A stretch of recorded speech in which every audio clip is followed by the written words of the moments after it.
Hi, I'm Judy, and I'm married to John. We have two grown sons in their 30s, and I grew up in a Lutheran pastor's home with 7 younger siblings.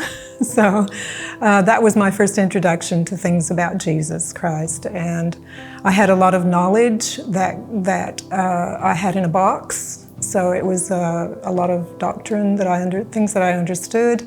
But it had never really moved from my head to my heart. So over the years, God's done a number of things in different seasons of my life to show me who He really is and to reveal Himself to me more fully, so that it did move from my head to my heart. There's been a few quite profound seasons. Johnny and I, being in our 70s, have seen lots of seasons come and go. And I guess what God has taught us in that time is that His sovereignty is for every season. It's in every season, and His sufficiency is for every season, and that's what we've seen. I've had a lot of healing personally myself from anger, because I was quite an angry parent at one point in time, and God has dealt with that. And He dealt with it in quite painful ways in a way. But I think I take a little bit of comfort from people like C.S. Lewis, who wrote that the painful, suffering times in our life they're not an aberration from real life. They are the real life, and they are the abundant life that God was talking about, because in those times He actually develops us and grows us. And the most profound growth and understanding of who He is and how He operates happened in those times, His sufficiency, His sovereignty over those times.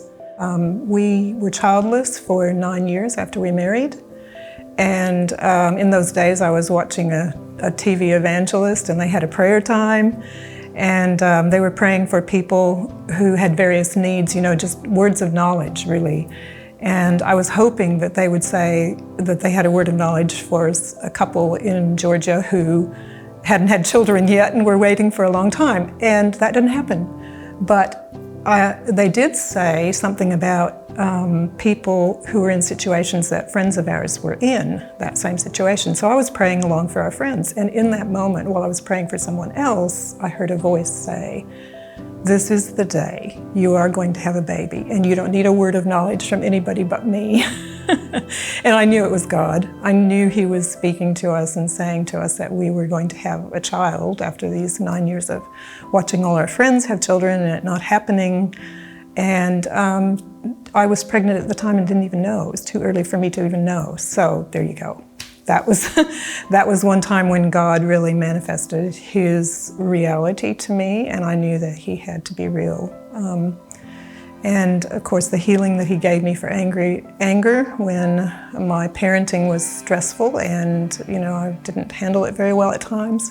That was another time. And then for an emotional attachment that I developed outside of our marriage, and God healed that and mended our marriage and gave us both the capability to forgive each other in the forgiveness that we receive.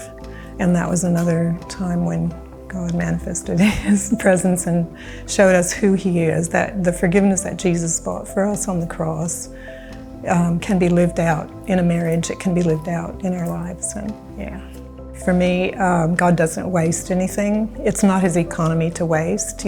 Because He is in control of everything that's happening, that's His sovereignty. I've just seen that everything that I thought was loss for Him was gain.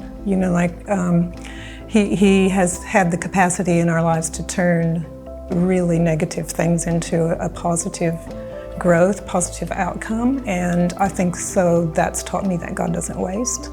That would be one thing. And the other thing would be that He does love intimacy with us. He does love us personally, but He does delight in us in the things that we don't necessarily think of as worship.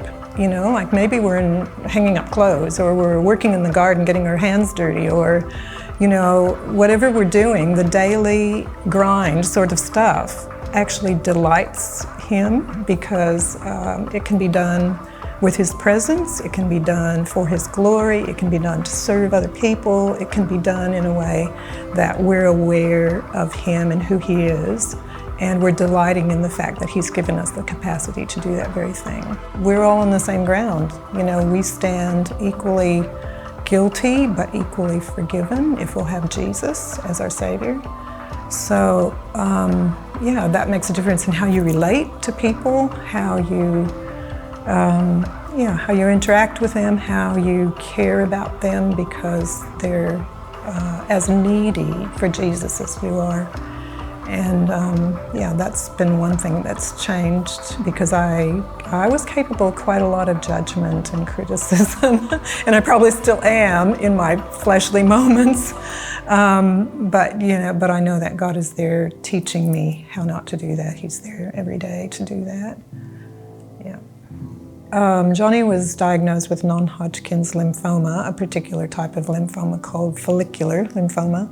And for that, the hematologist recommended him to undergo cancer treatment, so he did. And I think probably my concerns and worries as the wife were, would I be prepared to handle everything alone without Johnny, because he does quite a bit of the financial side of things for our family and takes care of all that without my intervention, without my help.